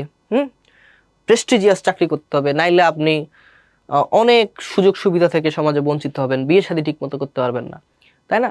সো এই যে ব্যাপার স্যাপার, সমাজ সহজ থেকে আস্তে আস্তে কঠিন হইতেছে, কমপ্লেক্স হচ্ছে। জীবন যত সামনে আগাবে, সময় যত সামনে আগাবে, সমাজ সামনের দিকে যাবে এবং তত কমপ্লেক্স হইতে থাকবে, কঠিন হইতে থাকবে। এটাই হচ্ছে বিবর্তন। স্পেন্সারের মতে বিবর্তনের নিয়ম জীব জগৎ, জড় জগৎ, মানব সমাজ সকল ক্ষেত্রেই কার্যকর হয়। এদিক থেকে 3 ধরনের বিবর্তনের কথা উনি বলছেন। একটা হলো জৈব বিবর্তন, অর্গানিক ইভলিউশন, যেটা নিয়ে কথা বলছে হচ্ছে চার্লস ডারউইন। 2 নম্বর হচ্ছে অজৈব বিবর্তন, ইনঅর্গানিক ইভলিউশন। আর একটা হলো অতি জৈব বিবর্তন। 3 ধরনের বিবর্তন স্পেন্সার এখানে আলোচনা করছে। জৈব বিবর্তন বলতে কি বুঝাইছে? জীব জগতের বিবর্তনকে বুঝাইছে। এটা নিয়ে আমাদের অত ডিটেলে যাওয়ার দরকার নাই। আমরা দেখব যে জীব জগতের মধ্যে বিবর্তন হয়েছে। একটা টাইমে প্রাণীগুলো যেমন ছিল, আস্তে আস্তে তারা প্রকৃতির কারণে, প্রকৃতির সাথে খাপ খাওয়ানোর জন্য আস্তে আস্তে তারা চেঞ্জ হয়েছে। এটাই হচ্ছে জৈব বিবর্তন। এরপরে বিবর্তনের একটা বড় অংশ জুড়ে চার্লস ডারউইন আলোচনা করছেন, তাই না? চার্লস ডারউইনের আলাপ করতে গেলে আমাদের এখানে অনেকেই ওনাকে ভুল বোঝার চেষ্টা করে। আসলে যাই হোক, উনি হচ্ছে দ্য অরিজিন অফ স্পিসিস গ্রন্থে জীবজগৎ সম্পর্কিত বিবর্তনবাদী তত্ত্ব দিছে। এইটুক জাস্ট জেনে রাখলেই হবে, ঠিক আছে? আচ্ছা, ম্যাকাইভারের ভাষায় বিবর্তন কি, এটা খুব ভালো করে আমাদেরকে পড়তে হবে, ভেরি ভেরি ইম্পর্টেন্ট। সেটা হলো ম্যাকাইভার বিবর্তন বলতে কি বুঝাইছেন? উনি সামাজিক বিবর্তন বলতে বুঝাইছেন সমাজের সমস্ত কাঠামোগত পরিবর্তন, যার ফলে উদ্দেশ্যমূলক কার্যাবলী বৃদ্ধি হয়ে অনুমোদিত ও উৎসাহিত হবে। এটা একটু পড়ে ফেলতে হবে। উনি বলছে বিবর্তন এমন একটা প্রক্রিয়া যার মাধ্যমে কোনো জিনিসের মধ্যে সুপ্ত অবস্থায় বিদ্যমান বৈশিষ্ট্যের বহিঃপ্রকাশ ঘটে। অকবার্ন এবং নিমকর্ফের নাম আমরা প্রায় সময় শুনে থাকবো। সোশ্যাল চেঞ্জ গ্রন্থে ওনারা কি বলছে? উনি বলছে সামাজিক বিবর্তন সরাসরি অস্বীকার করে নাই। হ্যাঁ, বিবর্তন ধারণাটাকে সামাজিক বিবর্তন সরাসরি অস্বীকার করে নাই, কিন্তু এইটা হচ্ছে একটু ডিফারেন্ট। হ্যাঁ, আমরা জৈবিক বিবর্তন বলতে যেরকম শারীরিক পরিবর্তন, আদার যে ব্যাপারগুলো আছে সেগুলোকে যেভাবে ধরি, সামাজিক পরিবর্তনকে ব্যাখ্যা করা একটু টাফ, এটা বলছে অকবার্ন। এবার হইল প্রগতি, যেটা থেকে বিবর্তন, যেটা থেকে অবজেক্টিভ এবং সিকিউ দুইটাই আসে। সামাজিক পরিবর্তনের একটা বিশেষ ধরন হলো প্রগতি। প্রগতি শব্দটা প্রোগ্রেডিও থেকে আসছে, যেটা ল্যাটিন ভাষার শব্দ, 3টে স্টার দিয়ে নেন। আচ্ছা, যার অর্থ হইল টু স্টেপ ফরওয়ার্ড, সামনের দিকে যাওয়া। এটাও অবজেক্টিভের জন্য ইম্পর্টেন্ট, স্টার দিয়ে নেন। প্রগতির মৌলিক অর্থ হচ্ছে কাঙ্ক্ষিত লক্ষ্য অর্জনের সামনে চলা। ক নাম্বার প্রশ্নে আসে। প্রগতি অনেক ইম্পর্টেন্ট শিক্ষা অর্জনের ক্ষেত্রে। প্রগতি, অন্য কথায় কাঙ্ক্ষিত বা বাঞ্ছিত পরিবর্তনই হলো প্রগতি। প্রগতি মানে হলো আপনি কোনো কিছু আপগ্রেড করতে চান, বেটার করতে চান, ভালো করতে চান, সেটাই হচ্ছে প্রগতি। ওকে, তাহলে মানুষের জ্ঞানের যথাযথ ব্যবহার এবং পরিকল্পনা, পরীক্ষা নিরীক্ষার মাধ্যমে একটি বিশেষ অবস্থা থেকে আরেকটি বিশেষ অবস্থায় উত্তরণকেই বলা হচ্ছে প্রগতি। আচ্ছা, প্রগতির আরেকটু প্রফেশনাল বা হচ্ছে ফর্মাল সংজ্ঞা আমরা দেখি। সোশ্যাল ডেভেলপমেন্ট গ্রন্থে টপ হাউস কি বলছে? উনি বলছে নৈতিক শৃঙ্খলা প্রতিষ্ঠার যৌক্তিকরণ অগ্রগতি হলো প্রগতি।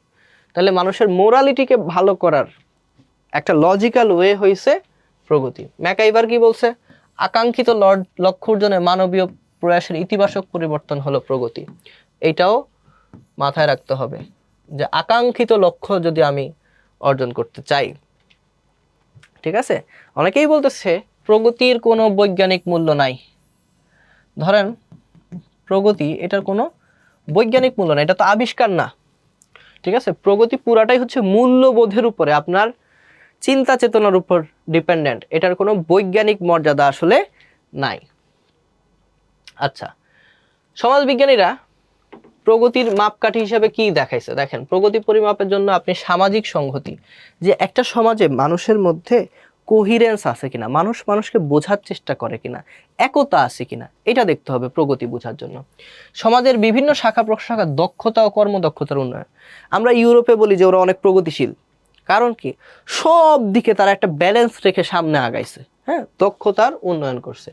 সমাজের বিভিন্ন অংশের ভিতর ক্রমবর্ধমান সহযোগিতা। তাহলে প্রগতি আপনার সমাজের যে অর্গানগুলো আছে, অঙ্গগুলো আছে, একজন আরেকজনকে হেল্প করতেছে কিনা, সেটার উপরেও ডিপেন্ড করতেছে, যে তাদের মধ্যে যে সহযোগিতার সম্পর্ক, এটা যদি ভালো থাকে তাহলে আপনি বুঝবেন যে সমাজে প্রগতি হচ্ছে, সেটা সামনের দিকে আগাচ্ছে। হ্যাঁ, আচ্ছা, টপ হাউস বলেন সমাজ প্রগতির সাথে কাঙ্ক্ষিত লক্ষ্যের দিকে ধাবিত হচ্ছে।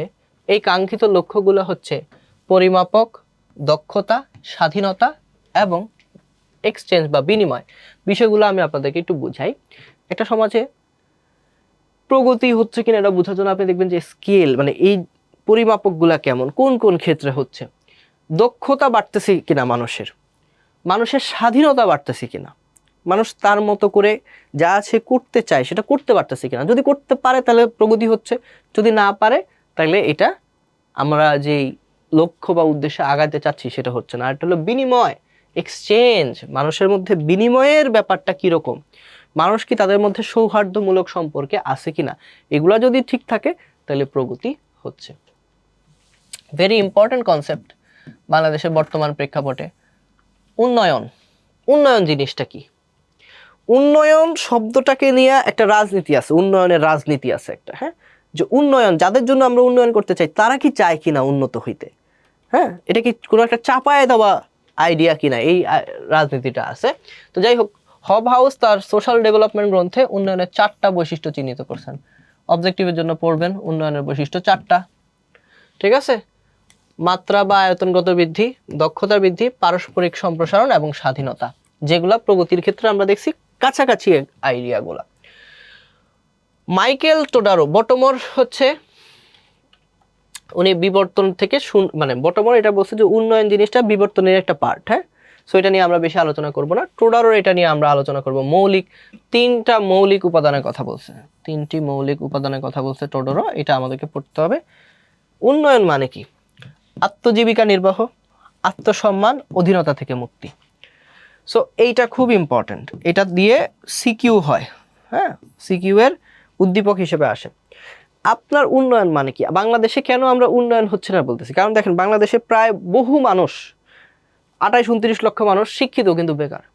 তাহলে সে তো তার আত্মজীবিকা নির্বাহ করতে পারতেছে না, আত্মসম্মানের জায়গাটাতেও সে একটু পিছিয়ে আছে। এবং যখনই আপনি অধীনতা থেকে মুক্তি হইতে না পারবেন তখন আপনার উন্নয়ন হবে না। সো তিনটা জিনিস এখানে দরকার, যে উন্নয়ন হইতে হলে মানুষের আত্মজীবিকা নির্বাহ করতে হবে, তার আত্মসম্মানের যেই ব্যাপারটা সেটা থাকতে হবে, এবং অধীনতা থেকে তার মুক্ত হওয়ার একটা ক্যাপাবিলিটি থাকা লাগবে।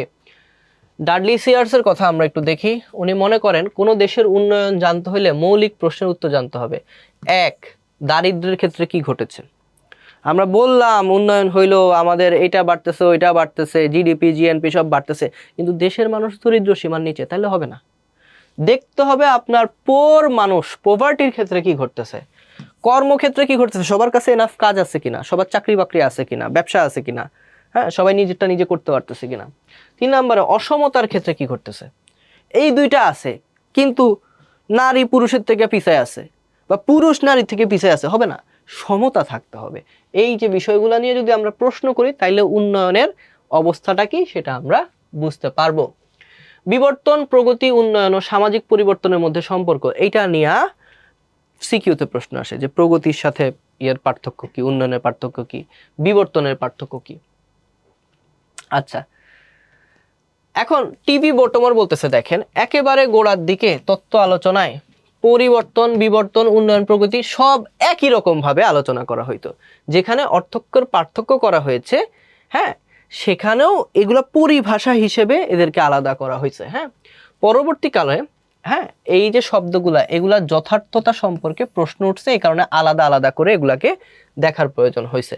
হ্যাঁ, সো উনি বলতেছেন যে এইটা থিওরিটিক্যালি দেখার জন্য আমাদের এগুলাকে আলাদা করে ব্যবহার করার প্রয়োজন হয়েছে। বাট বিবর্তন, উন্নয়ন, প্রগতি এই তিনটাই বিভিন্ন ধরনের পরিবর্তন। হ্যাঁ, এবং প্রত্যেকটারই কি আসলে কি সামাজিক তাৎপর্য আছে। তো উনি এটাকে আলাদা করতে ইচ্ছুক না। বর্তমান বলতেছে যে এই তিনটাই একই জিনিস, কাছাকাছি জিনিস, এগুলাকে আলাদা করার দরকার নাই।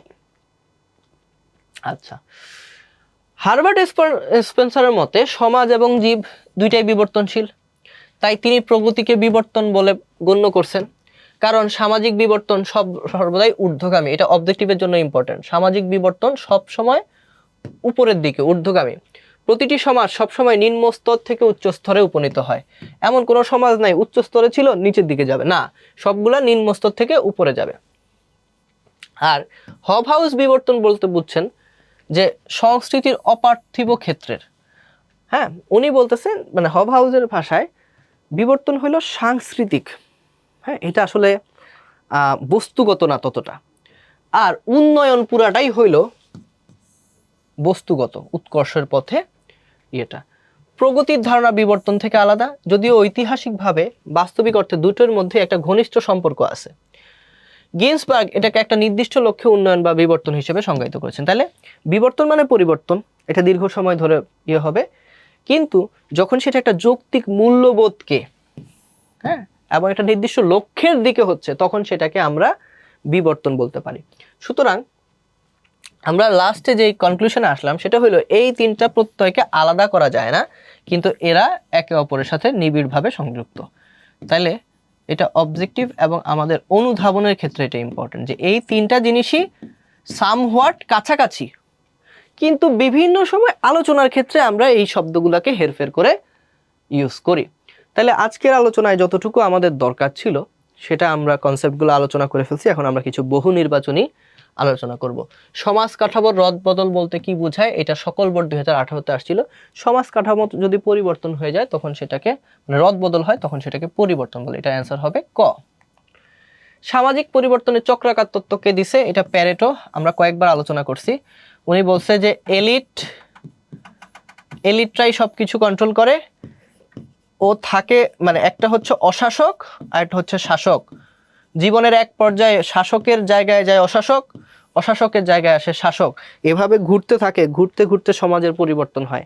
আজকে যে শাসক সে কালকে অশাসক হয়ে যায়, যে কালকে অশাসক আজকে অশাসক সে কালকে শাসক হয়ে যায়। সামাজিক পরিবর্তনে এলিট তত্ত্বকার, একই প্রশ্ন, এটা অবজেক্টিভে আসছে। ওই যে দেখেন সকল বোর্ড 2022 এবং 2015-তে আসছে প্যারেটো। সমাজ পরিবর্তনের ক্ষেত্রে সামাজিক বিবর্তনের তত্ত্বটি কার? সবাই না এই যে কার্ল মার্কস দেখানোর চেষ্টা করবে, কিন্তু আপনাকে মনে রাখতে হবে সামাজিক বিবর্তনের ফাদার হচ্ছেন হারবার্ট স্পেন্সার, ওনার থেকেই কার্ল মার্কস ধারণাটা নিয়েছেন। সামাজিক পরিবর্তনে প্যারেটোর মূল বক্তব্য কি?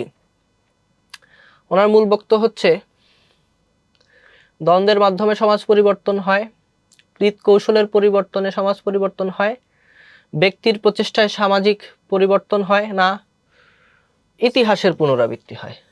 ঠিক আছে, যে যে শাসক ছিল সে অশাসক হবে, যে অশাসক ছিল সে শাসক হবে। বর্তমান বিশ্বের সবচেয়ে গুরুত্বপূর্ণ প্রত্যয় হলো উন্নয়ন। উন্নয়ন বলতে কি বোঝায়? মাথাপিছু আয় বৃদ্ধি, হ্যাঁ। তারপরে জাতীয় বনাঞ্চলে শিল্প কারখানা মানে কি উন্নয়ন? না। জাতীয় বনাঞ্চলে আপনি শিল্প কারখানা যদি স্থাপন করেন, এটা তো আসলে বনাঞ্চল ধ্বংস করা হইল। সর্বক্ষেত্রে প্রযুক্তি ব্যবহার, এই দুইটাকে আমরা উন্নয়নের বলতে পারি। 1 আর 3। নিচের উদ্দীপকটি পড়ো এবং পরবর্তী প্রশ্নের উত্তর দাও। রসুলপুরের মানুষের চিন্তা চেতনা, আবেগ অনুভূতি, ইচ্ছা অনিচ্ছা, আশা আকাঙ্ক্ষা ও অন্যান্য দৃষ্টিভঙ্গির বেশ পরিবর্তন ঘটেছে।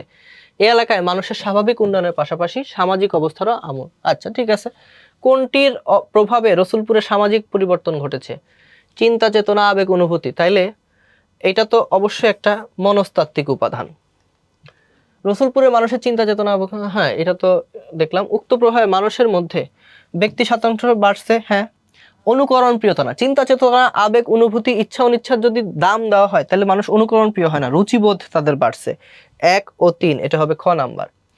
অতি সম্প্রতি বাংলাদেশের দক্ষিণাঞ্চলের উপর দিয়ে বয়ে যাওয়া প্রবল ঝড়ে জানমাল, ঘরবাড়ি, পশু পাখি সব ক্ষতিগ্রস্ত হয়েছে, বুঝলাম।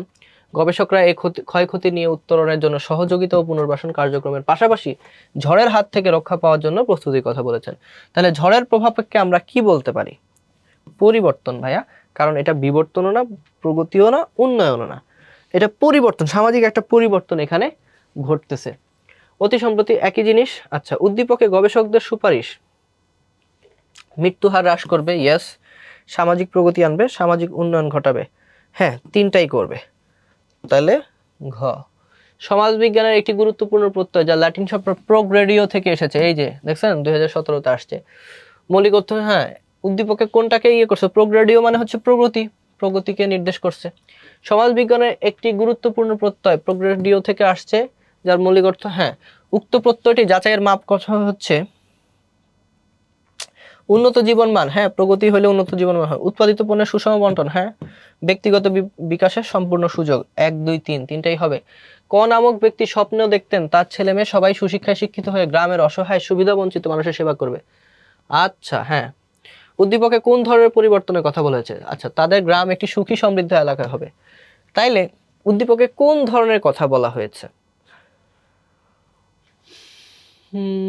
অসহায় সুবিধা বঞ্চিত মানুষের সেবা করবে যাতে করে গ্রাম একটি, আচ্ছা আচ্ছা, এটা হচ্ছে প্রগতির কথা বলছে, কারণ একটা কাঙ্ক্ষিত লক্ষ্য তার আছে। আচ্ছা, উদ্দীপকে উল্লিখিত প্রত্যয়টির বৈশিষ্ট্য এই যে কাঙ্ক্ষিত পরিবর্তন সমাজের মাধ্যমে। আচ্ছা, এটা হলো 1 2 3। এরপর আমরা সৃজনশীলের দিকে চলে আসি। সৃজনশীলগুলো জাস্ট আমি আপনাদের জন্য ব্যাখ্যা করে দেব। তুষার একজন সফল কৃষক, তিনি উন্নত জাতের বীজ, সার ও কীটনাশক ব্যবহার করে এই করেন, এর ফলে তার আর্থিক সচ্ছলতা আসে। ওকে, ফাইন। সবাই উচ্চশিক্ষিত, বর্তমানে তারা ইন্টারনেট ও মোবাইল ব্যবহার করে। ওকে, আচ্ছা, বুঝছি। লেভিরেট বিবাহ কি? এটা হতো যে আপনাদেরকে চতুর্থ অধ্যায় যখন পড়াইছি সামাজিক গঠন, তখন পড়াইছি যে সরোরেট বিবাহ কি, লেভিরেট বিবাহ কি, আপনারা এটা অ্যান্সার করে নেবেন। কাব্য, কাব্যগ্রন্থের সাংস্কৃতিগত পার্থক্য বুঝি না। কাব্য হচ্ছে যে এটা একটা ইন্টারনাল সংস্কৃতি, কাব্যগ্রন্থ এটা হচ্ছে এক্সটার্নাল, হ্যাঁ। উদ্দীপকে গ্রামীণ জীবনযাত্রার পরিবর্তনে কোন উপাদানটি ইঙ্গিত করে? আপনারা দেখেন এই যে বীজ, সার করতেছে, তার মানে এখানে প্রযুক্তি, ইন্টারনেটের কথা বলছে, প্রযুক্তি, হ্যাঁ। আচ্ছা, সামাজিক পরিবর্তন উক্ত উপাদানটির প্রভাব বিশ্লেষণ করো। তাইলে আপনি ওই যে প্রযুক্তি কিভাবে সমাজকে পরিবর্তন করে, হ্যাঁ, এটা ইতিবাচক পরিবর্তন কিভাবে নিয়ে আসে সেটা ব্যাখ্যা করবে। সজল সাহেব দীর্ঘদিন প্রবাসে ছিলেন, দেশে ফিরে লক্ষ্য করেন তাদের গ্রাম আগের মতো নেই। গ্রামে বিদ্যুৎ এসেছে, গ্রামের প্রতিটি ঘরে টেলিভিশন, বৈদ্যুতিক পাখা, লোকের হাতে হাতে মোবাইল, ওয়াও। এবং বৃষ্টির জন্য অপেক্ষা করতে হয় না, উন্নত পানির পাম্প, শ্যালো মেশিন, বাহ, সেই। প্রগতি কি? এটা আমি পড়াইছি আজকের ক্লাসে, আপনারা অ্যান্সার করে নেবেন।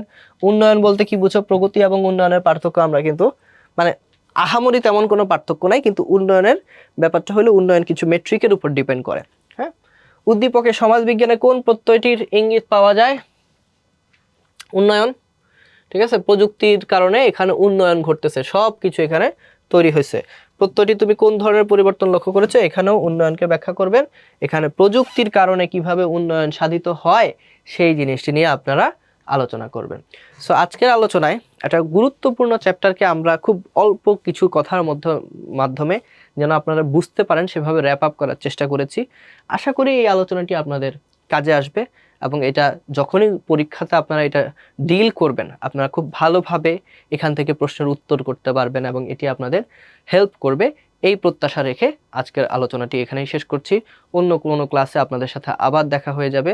ততদিন পর্যন্ত আপনারা সবাই সুস্থ থাকুন, ভালো থাকুন। আসসালামু আলাইকুম।